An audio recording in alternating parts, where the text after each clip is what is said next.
Captain Lisa Morgan stood at the bridge of the S-Harmony, watching the stars through the main view screen. The ship was large and white, built for peace talks rather than war. Lisa had been captain for 5 years now, and she loved her job. Today felt like any other day. "Captain, the Zelkorian ship is asking to come aboard," said Commander Jake Peterson from his station. Jake was a big man with kind eyes, but Lisa knew he used to be a soldier before becoming security chief. "Let them come," Lisa said with a smile. "Ambassador Voss is ready for them." The meeting room was set up perfectly. Fresh flowers sat on the table, and the lighting was soft and warm. Ambassador Kira Voss sat at one end of the long table, her hands folded neatly. She was an older woman with gray hair and a patient smile that never seemed to fade. The Zelkorian delegation entered the room. Their leader was Trade Minister Thekmor, a tall alien with blue skin and sharp teeth. The Zelkorians were known for being tough in business deals, but Ambassador Voss had worked with them before. "Welcome aboard the Harmony," Kira said, standing to greet them. "Please sit wherever you feel comfortable." Thekmor looked around the room with dark eyes. "We do not need comfort. We need results." "Of course," Kira replied, still smiling. "Shall we begin?" The talks were about trade routes between the Zelkorian Consortium and the Minari Federation. Both sides wanted the same shipping lanes, and tensions had been growing for months. The Elder Empire had sent humans to fix the problem, as they always did. For the first hour, everything went well. Kira listened to both sides and made helpful suggestions. The Minari representatives, small bird-like aliens, spoke softly and politely. The Zelkorians were louder, but still respectful. Then something changed. "This is waste of time," Thekmor said, slamming his fist on the table. "The humans always favor the weak species. You make us sit here and pretend to negotiate, but you have already decided." Kira's smile never moved. "I assure you, Minister, we have not made any decisions. We are here to help you find a solution that works for everyone." "Lies!" Thekmor stood up, his voice getting louder. "You humans are all the same. You smile and nod and pretend to care, but you are just servants of the Empire. You do what you are told." Captain Morgan, who had been watching from the back of the room, felt her jaw tighten, but she kept her face calm and professional. "Minister," Kira said gently, "perhaps we should take a short break. Sometimes these talks can be stressful." "Do not tell me what I need."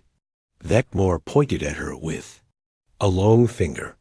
"I am tired of your human weakness. In my culture, we settle disputes with strength, not with your pathetic smiles." The other Zelkorians looked uncomfortable. Even they knew Thekmor was going too far. "I understand your frustration," Kira said, her voice still calm. "But we are here to find peace, not to fight." "Peace?" Thekmor laughed, but it was not a nice sound. "You humans know nothing about real strength. You are soft. You are weak. The Empire keeps you around because you make good servants, nothing more." Jake Peterson moved slightly closer to the table. His hand did not go to his weapon, but Captain Morgan noticed how his muscles tensed. "The Empire made a mistake putting humans in charge of important matters," Thekmor continued. "You should be cleaning floors, not making decisions about trade routes." Something flickered in Kira's eyes, but her smile remained. "I see. Well, we all have our roles to play." "Your role is to do what you are told," Thekmor said. He walked around the table toward Kira. "Your role is to serve your betters." The room went very quiet. Even the Minari representatives stopped moving. "Minister," Captain Morgan said, stepping forward, "I think we should all calm down and quiet." Thekmor spun around to face her. "I am not finished. You humans need to learn your place." He turned back to Kira, who was still sitting calmly at the table. "Stand up when I talk to you." "I prefer to sit," "Thank you," Kira said politely. What happened next changed everything. THEK-more reached out and grabbed Kira's arm, yanking her to her feet. I said, "Stand up." The room went dead silent. Captain Morgan's smile disappeared. Commander Peterson's hand moved to his weapon. The other human crew members around the room all turned to look at Thekmore with expressions that had suddenly become very cold, but they did not move. They did not shout. They just watched. Kira looked down at Thekmore's hand on her arm and looked back up at his face. Her smile was still there, but it was different now. It was still polite, still professional, but there was something else behind it. "Thank you for clarifying your position," she said quietly. In the corner of the room, a figure stepped out of the shadows. Elder Consul Vex Thalen had been watching the entire meeting. His face, usually calm and controlled, now showed something close to panic.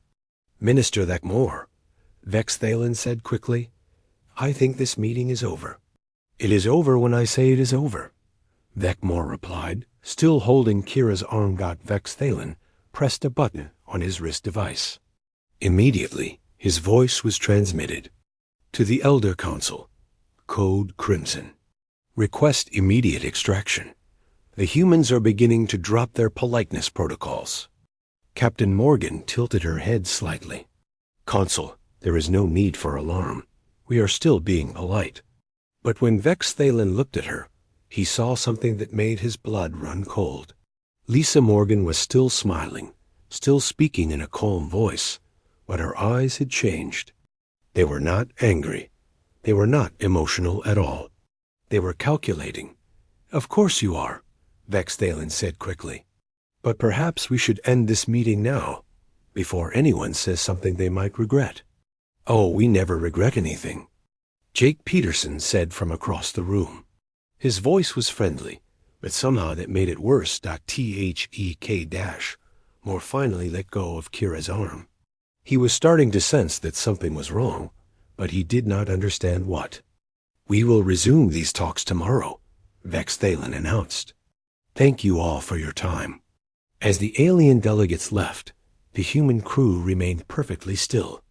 They watched the Zelkarians go with those same cold, calculating eyes. They were still polite. They were still professional, but something fundamental had changed. After everyone left, Captain Morgan turned to her crew. "Please prepare a detailed report of today's events. Include everything." "Yes, Captain," came the reply from several voices.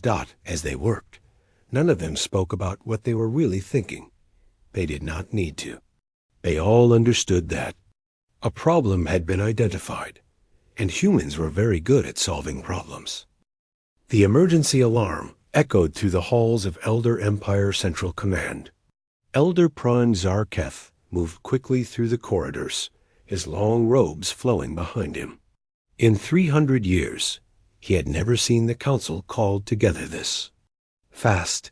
The great meeting hall was already full when he arrived. Dozens of Elder Council members sat in their high chairs, their faces showing worry and fear. At the center of the room, a large screen displayed the emergency message that had brought them all here. Code Crimson. Request immediate extraction. The humans are beginning to drop their politeness protocols. Elder Prime Zarketh took his place at the head of the council.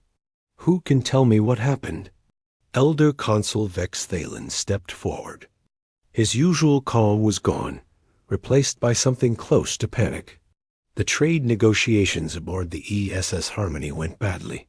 Trade Minister Thekmore became aggressive with the human diplomats. He physically grabbed Ambassador Voss. A murmur of fear ran through the council chambers. And the human response? Asked Elder Prime Zarketh, though he already knew the answer would be bad. "They remained polite," Vex Thalen said. "That is what worries me." Historian Quinville, an ancient being who had served the Empire for over 1,000 years, stood up slowly. "Prime, with respect, many of our newer council members may not understand the significance of this event. Perhaps it is time to review the classified files. Elder Prime Zarketh nodded grimly. Display historical file 2087 Alpha. Classification: absolute secret. The lights in the chamber dimmed, and the great screen began to show images from 3 centuries ago. The first image showed a small blue planet called Earth, with primitive cities and simple technology. "This is how we first found the humans," Quinville explained. "They had barely achieved space travel. We thought they would be easy to integrate into the Empire." The screen showed human colonists on a distant world, working farms and building homes. They looked peaceful and happy. "The humans had established several colonies in unclaimed space," Quinville continued. "We decided to relocate them to make room for more useful species. It seemed like a simple administrative task." The next images showed Elder Empire ships arriving at the human colonies. The colonists were loaded onto transport vessels, their belongings left behind. "We took approximately 50,000 humans for relocation," Quinville said. "We expected no resistance. Humans appeared to be a peaceful species." The screen changed to show the first meeting between human and Empire representatives. A man in a simple uniform sat across from Elder Empire officials. He had short brown hair and kind eyes, and he was smiling. "This is Colonel Ben Carter," Quinville sighed. "He was humanity's first diplomatic representative. Watch his behavior carefully." The video had sound, and the council listened as Colonel Carter spoke in a calm, pleasant voice. "Greetings," he said. "We understand that you have taken some of our people. We would very much like to have them back, please." The Elder Empire official on the screen laughed. "Your people are being relocated for the greater good of the Empire. This is not a negotiation." Colonel Carter's smile never changed. "I see. Well, we appreciate your position. Could we perhaps discuss some alternatives?" "There are no alternatives," the Empire official replied. "You will accept this decision, or face the consequences." "Of course," Colonel Carter said politely. "Thank you for your time." The video ended, and the lights came back up. "That was the last official communication," Quinville said. "The humans thanked us for our time and left. We thought the matter was settled." General Hex Morian, the Empire's military commander, stood up. "Tell them what happened next." Quinville pressed another button, and the screen showed a map of Elder Empire space.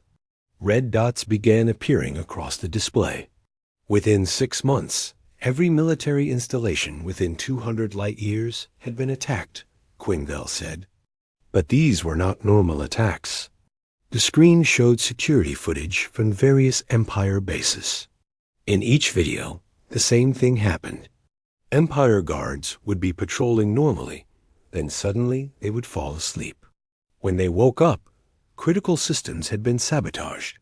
"They never killed anyone," General Hex Morian said. "They just made everything stop working." More videos played. Empire supply ships would lose power in deep space, their crews unharmed, but their cargo missing. Communication arrays would shut down for no reason. Entire star bases would go dark, their systems scrambled beyond repair. "We never saw them coming," the general continued. "Our sensors detected nothing.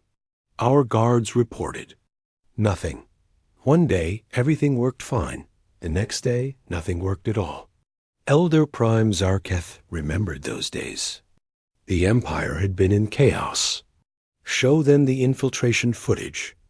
The screen displayed the most terrifying video of all. It showed the Empire's most secure military command center. Suddenly, every screen in the room began displaying the same message: "Please return our people. Thank you for your cooperation." They had been inside our most classified facilities, General Hex Morian said. "They could have destroyed everything, but they just left polite messages." The council members looked at each other nervously. "The war lasted 8 months, Quinville continued, though the humans never called it a war. They called it aggressive problem-solving, They systematically dismantled every piece of Empire infrastructure in their region of space. The screen showed the final meeting. Colonel Carter sat across from elder Empire negotiators, still smiling the same polite smile. "We have reconsidered your position," the Empire representative said. "We will return your people immediately." "That is very kind of you," Colonel Carter replied. "We appreciate your cooperation." The video ended. After the colonists were returned, the humans offered to join the Empire as diplomatic specialists, Quinville explained. They said they enjoyed solving problems through negotiation. Elder Prime Zarketh stood up. "What our newer council members must understand is that human politeness is not natural behavior. It is a learned response. They developed it specifically to avoid solving problems the way they naturally want to." "Which is how?" asked a young council member. "Completely," answered General Hex Morian. "When humans encounter a problem, their instinct is to remove it entirely, permanently. They learn diplomacy as a way to suppress this instinct." "But surely they are not dangerous now?" another council member asked. "They have been peaceful for 3 centuries. Historian Quinville activated one final display. It showed psychological profiles of current human diplomats, including Captain Lisa Morgan and Ambassador Kira Voss. "Every human in diplomatic service undergoes constant psychological evaluation," he explained. "We monitor their politeness levels constantly. When those levels drop, we know they are beginning to see problems that need solving." "And when they stop being polite?" asked the young council member. "Then they stop seeing diplomatic solutions," Elder Prime Zarketh replied. "They start seeing engineering problems. And humans are very good engineers." The council chamber was silent for a long moment. "What are your orders, Prime?" asked Vex Thalen. Elder Prime Zarketh looked at the image of smiling human diplomats on the screen. "Immediately recall all human diplomatic teams. Cancel all negotiations involving human mediators. And send an urgent message to every species in the Empire." "What should the message say?" "Tell them that humans are not weak. Tell them that human politeness is not surrender. Tell them that every human smile represents a choice to solve problems peacefully rather than efficiently." The council members began to leave, but Elder Prime Zarketh called them back. "And make sure they understand one more thing," he said. "The only rule when dealing with humans is simple. Never make them drop the polite act. Because what lies underneath? That politeness is not anger or violence." He paused, looking at the images of humanity's first contact war. "What lies underneath is competence, and that is far more dangerous." Dr. Alan Hughes sat in his small office aboard the diplomatic station, looking at the emergency recall message on his screen. After 20 years as a human cultural specialist, he had never seen anything like this. Every human diplomatic team in the galaxy was being pulled back to their home bases. His door chimed, and 3 alien representatives entered. They looked worried. "Dr. Hughes," said Ambassador Krell Vio, a tall insect-like alien from the Mantis sector. "We need to understand what happened aboard the Aegis Harmony. Our governments are very concerned." Dr. Hughes gestured for them to sit down. "I can explain human psychology, but I am not sure you will like what you hear." "Try us," said Commander. Ithnal, a blue-skinned Aquarian. "We have worked with humans for decades. We thought we understood them. That is the problem," Dr. Hughes said quietly. "You understood what we wanted you to understand. You saw our diplomatic behavior and thought it was our natural state." The third representative, a small gray alien named Pipsec, leaned forward. "Are you saying humans have been lying to us?" "Not lying," Dr. Hughes replied. "Protecting you." He activated a holographic display showing brain scans of different species. Every intelligent species develops problem-solving instincts. Most species, like yours, develop social solutions. When you encounter a problem, you negotiate, you compromise, you find ways to work together. The brain scans showed complex patterns of activity in the social centers of alien minds. Humans are different, Dr. Hughes continued. When we encounter a problem, our first instinct is not to negotiate with it. Our first instinct is to remove it. He showed human brain scans. The patterns were completely different, focused on analysis, planning, and systematic action. Remove it how? Asked Ambassador Krell VOR. Efficiently, Dr. Hughes said. Permanently. Completely. Meanwhile, on the S-Harmony, Lieutenant Sam Clark was having trouble sleeping. The young officer kept thinking about the incident with Trade Minister Dick Moore. Something about the whole situation bothered him. He went to the ship's computer and began researching human history. What he found made him stop sleeping entirely. Every human conflict in their recorded history followed the same pattern. There would be a diplomatic phase, where humans would politely ask for what they wanted. If that failed, there would be a brief period of increased tensions. Then the problem would simply disappear. Sam read about the corporate wars of 2156, where corrupt companies had been exploiting human colonies.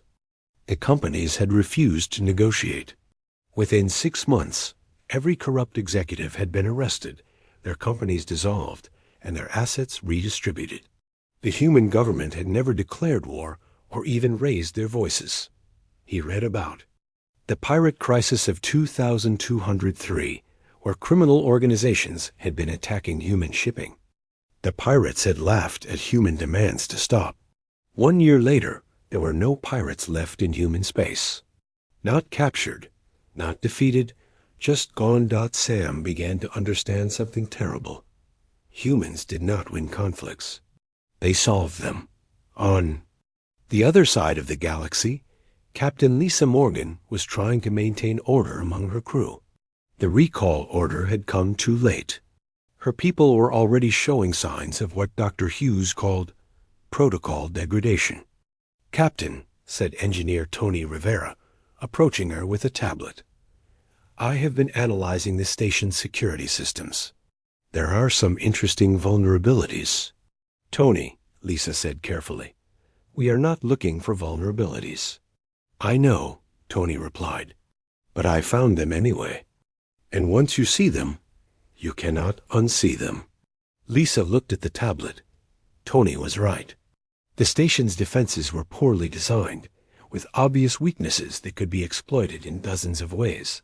"This is not our concern," she said firmly. Of course not, Tony agreed, but it would be so easy to fix. That was the problem.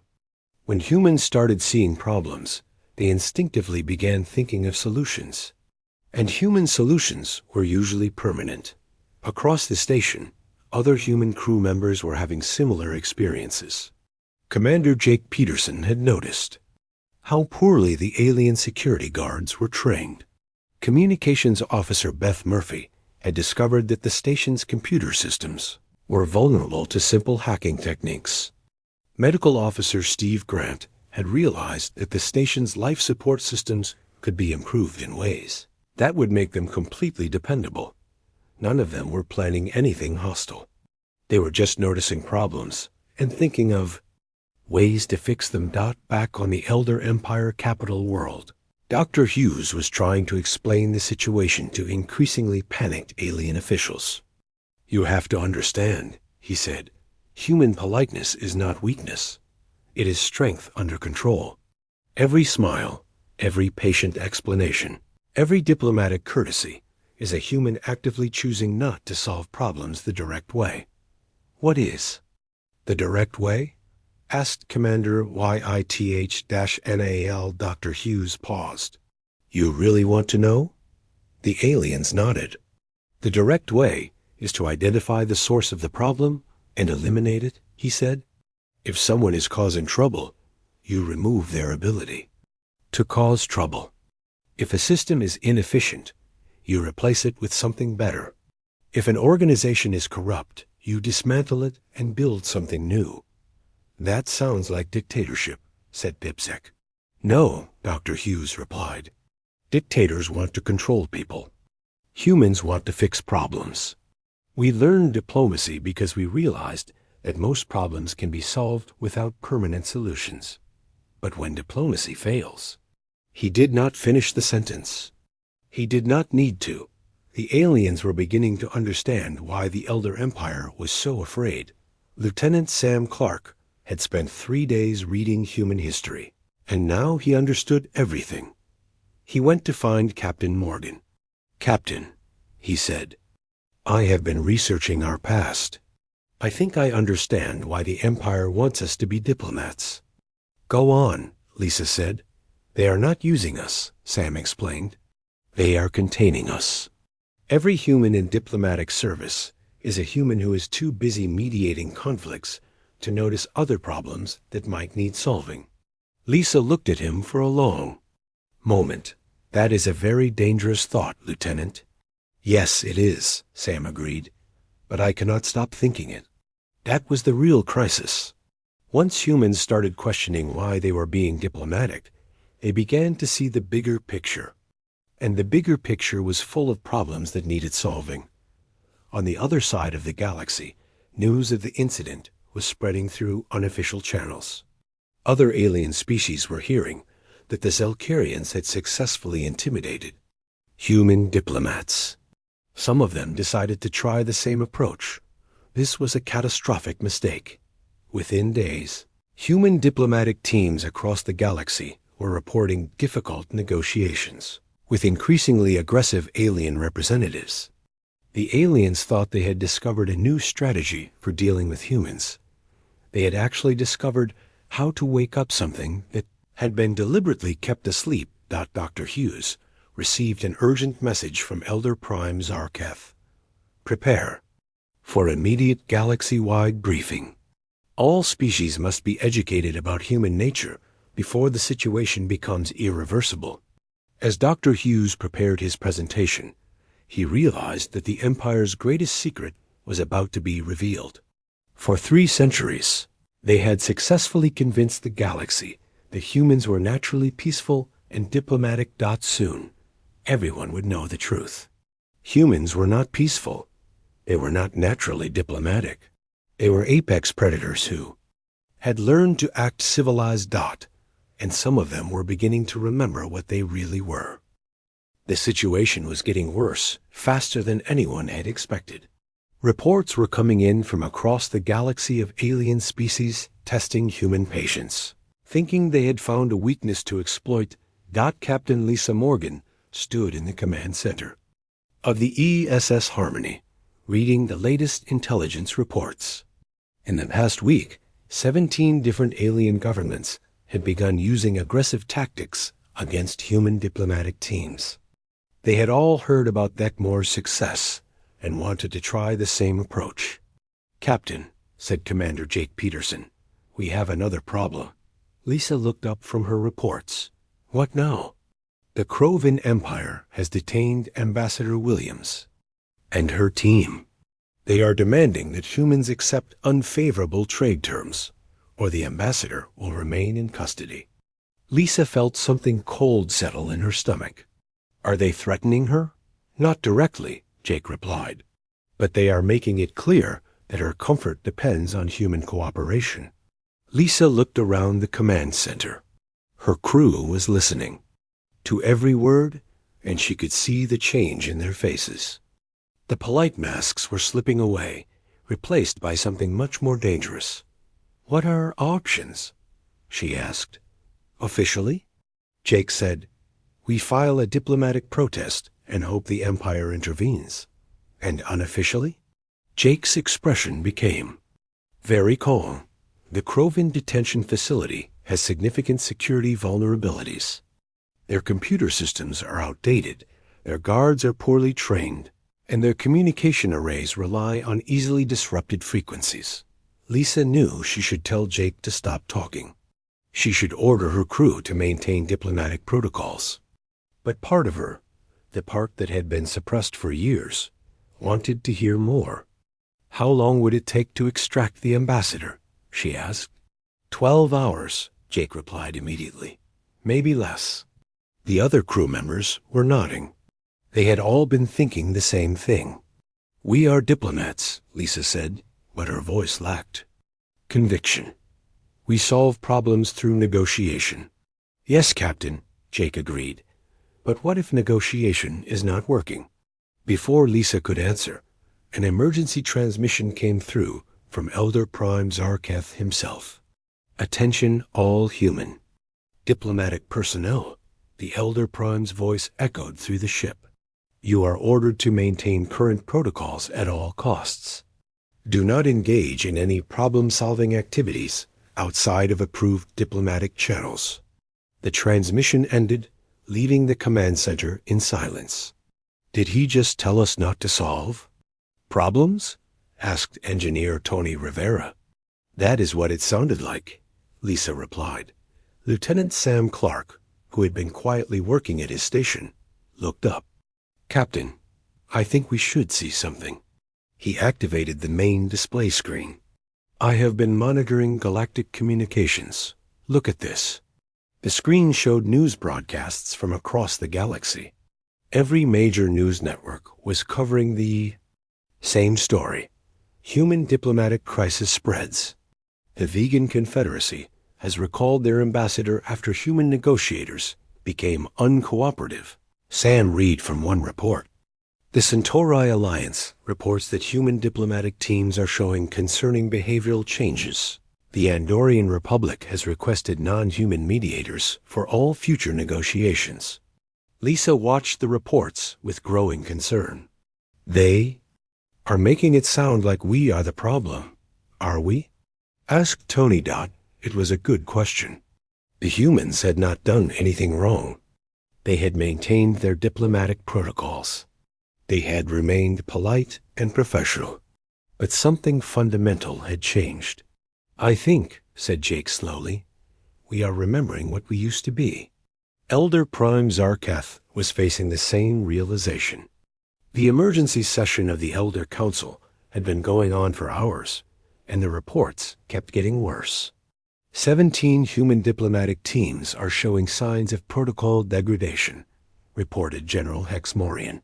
Our psychological monitors indicate that their politeness levels are dropping rapidly. What does that mean in practical terms? Asked a council member. It means they are beginning to see problems that need solving, replied Historian Quinville. And they are starting to think of solutions. Have any of them actually done anything? Not yet, the general replied, but they are all making preparations. Elder Prime Zarketh knew what that meant. When humans made preparations, they were thorough. Show me the surveillance footage. The screen displayed images from human diplomatic facilities across the galaxy. In each location, the same thing was happening. Human personnel were conducting what looked like routine maintenance and system checks. But the Elder Empire's analysts knew better. They are mapping vulnerabilities, General Hex Morian explained. Every human facility is now a potential operations center. For what operations? Asked a council member. Whatever operations become necessary, the general replied grimly. The Elder Prime made a decision that would change everything. Release the classified footage. All of it. Every species in the galaxy needs to understand what they are dealing with. Sir, said Historian Quinville, that will cause panic. Good, Elder Prime Zarketh replied. Panic might make them stop. Testing human patience. The footage was released simultaneously across the galaxy. Every major news network received the same package, classified recordings from humanity's first contact with the Elder Empire 3 centuries ago.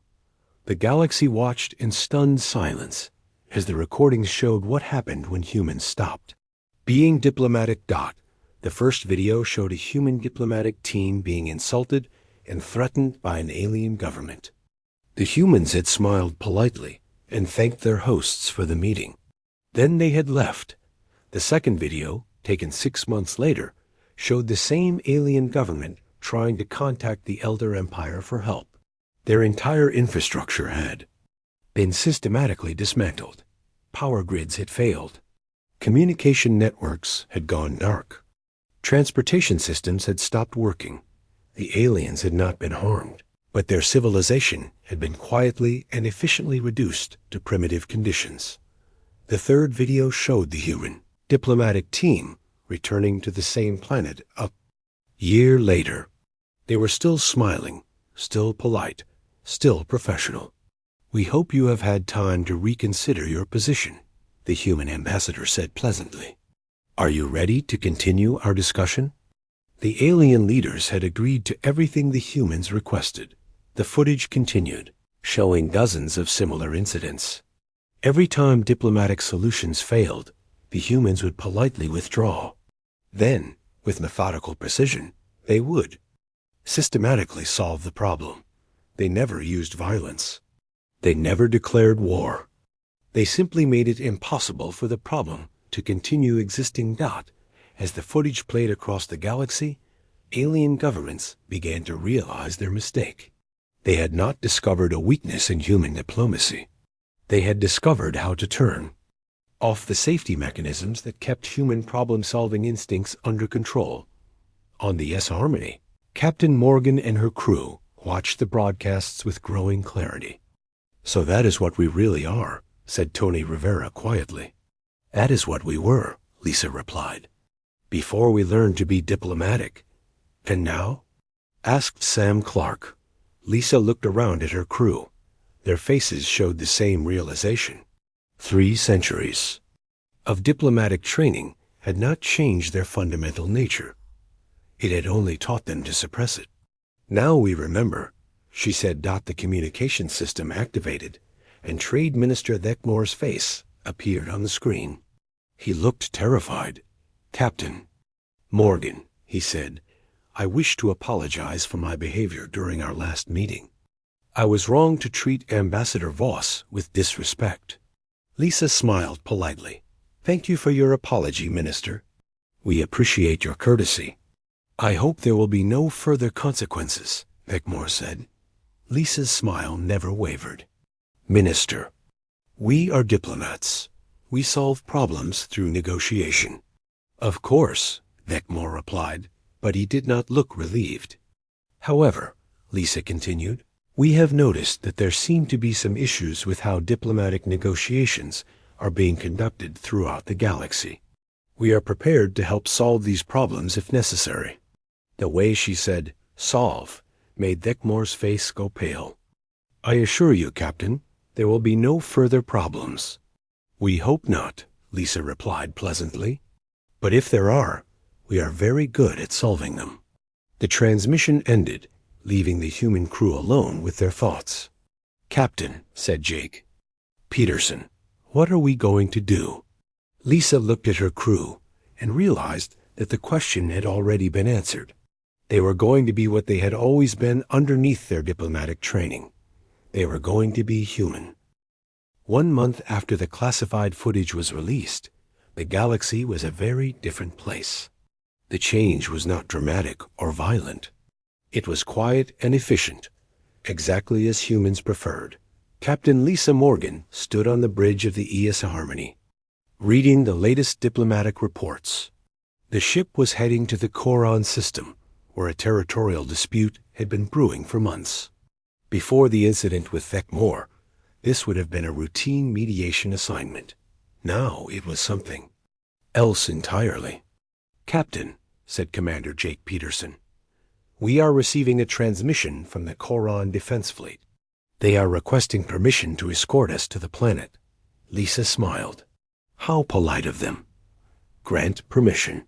The Coron ships took positions around the Harmony, but they maintained a respectful distance. The entire galaxy had learned new rules about dealing with humans, and the Corans were being very careful to follow them. Ambassador Kira Voss joined Lisa on the bridge. The older woman looked the same as always, calm, professional, and polite. But there was something different in her eyes now, a clarity that had not been there before. "How are you feeling about this assignment?" Lisa asked. "Optimistic," Kira replied. I think we can solve this problem very efficiently. The meeting on Coron Prime was unlike any diplomatic session in recent history. Both sides of the territorial dispute sat at the negotiating table, but their attention was focused entirely on the human mediators. Ambassador Voss sat at the head of the table, her hands folded neatly, wearing the same patient smile she had. Always warm. But everyone in the room understood what that smile really meant now. "Gentlemen," she said pleasantly, "I understand you have been unable to reach an agreement about the mining rights in the disputed sector." The representatives from both factions nodded nervously. "We have been fighting over this for 2 years," said Chancellor Drack from the Northern Alliance. "Neither side will compromise." "I see," Kira replied. "And what exactly is preventing a resolution?" Prime Minister Kell from the Southern Coalition spoke up. "They want exclusive rights to the entire sector. We cannot accept those terms." "And we cannot accept shared control," Chancellor Drack replied. "The resources are too valuable." Kira nodded thoughtfully. "So the problem is that both sides want something that only one side can have." "Exactly," both representatives said. "How interesting," Kira said, still smiling. "We humans have experience with these types of problems. We are very good at solving them." The way she said "solving" made both sides shift uncomfortably in their seats. "What kind of solutions do you have in mind?" asked Chancellor Drack. "Well," Kira said pleasantly, "we could explore several options. For example, we could help you develop a resource-sharing agreement that benefits both parties." The representatives looked hopeful. "Or," Kira continued, "if that does not work, we could help you solve the problem more directly." "What does that mean?"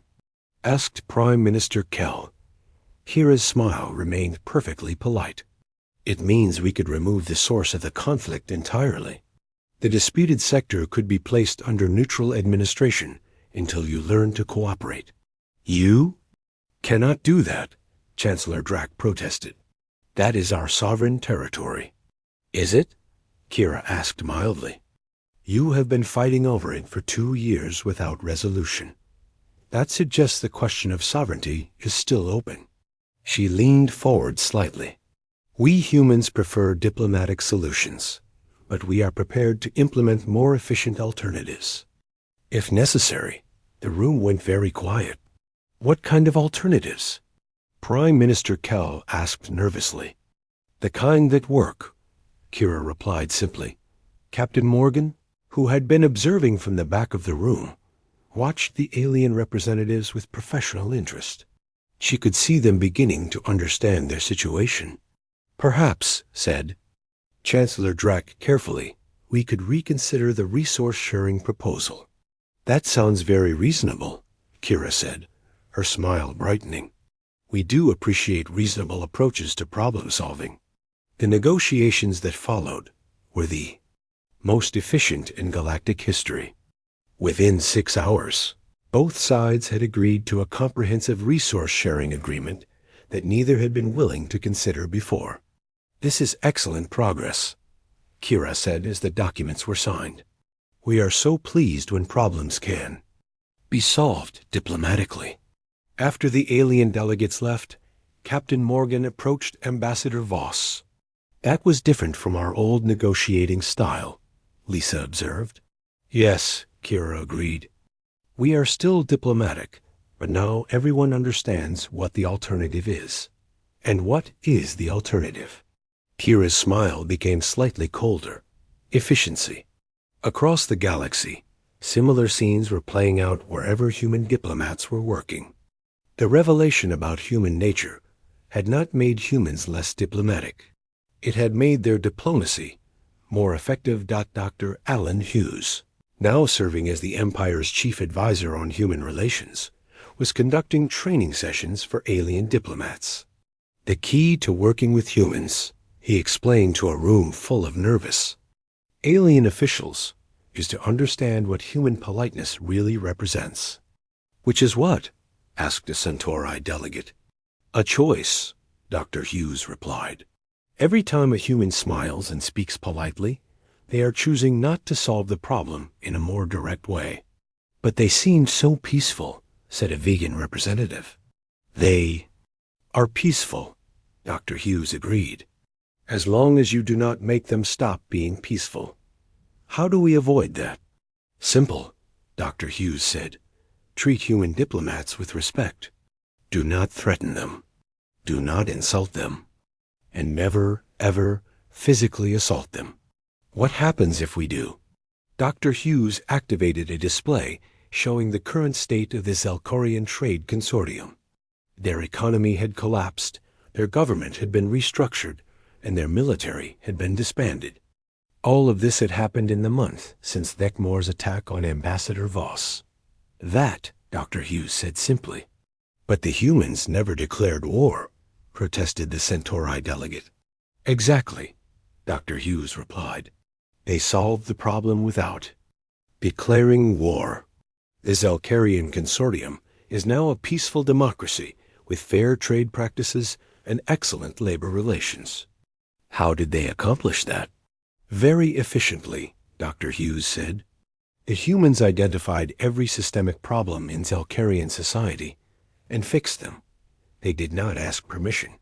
They just solved the problems. The alien delegates looked terrified. Do not worry, Dr. Hughes said reassuringly. Humans prefer diplomatic solutions. As long as you work with them respectfully, they will continue to solve problems through negotiation. And if we do not, then they will solve problems the way humans naturally solve problems, Dr. Hughes replied, completely. Lieutenant Sam Clark, now assigned to cultural education duties, was having similar conversations with young alien diplomats. The most important thing to understand about humans, he told a group of recent graduates, is that we are not naturally diplomatic. We learn diplomacy to protect other species from our problem-solving instincts. Protect us from what? Asked a young Aquarian. From being fixed, Sam replied. When humans see a problem, we do not just want to manage it or contain it. We want to solve it permanently. That sounds reasonable, said a Mantis cadet. It is reasonable, Sam agreed.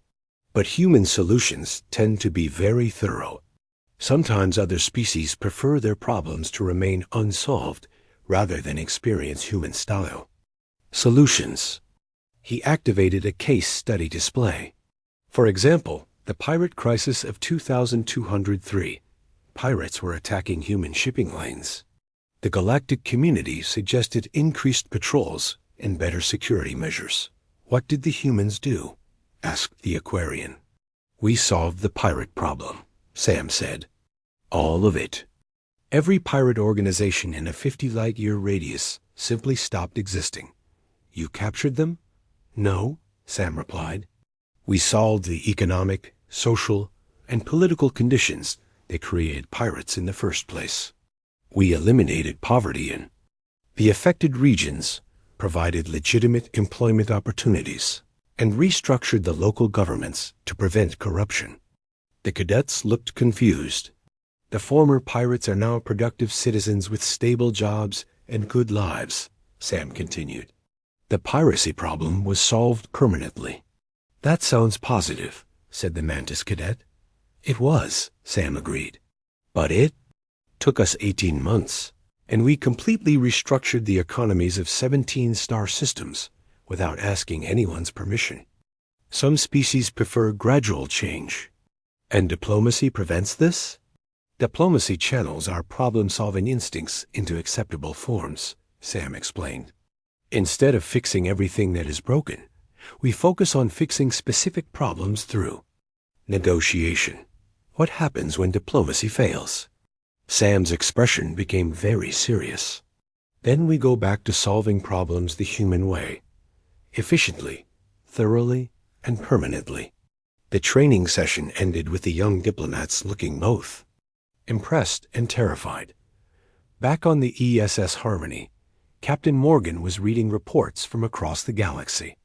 The changes were remarkable. Diplomatic negotiations that had been stalled for years were suddenly being resolved in days. Trade disputes were being settled amicably. Even ancient conflicts were finding peaceful resolutions. "Captain," said Commander Peterson, "we are receiving a priority message from Elder Prime Zarkef." The Elder Prime's image appeared on the main screen. He looked tired, but relieved. "Captain Morgan," he said, "I wanted to personally thank you and your crew. The diplomatic situation across the galaxy has improved dramatically. We are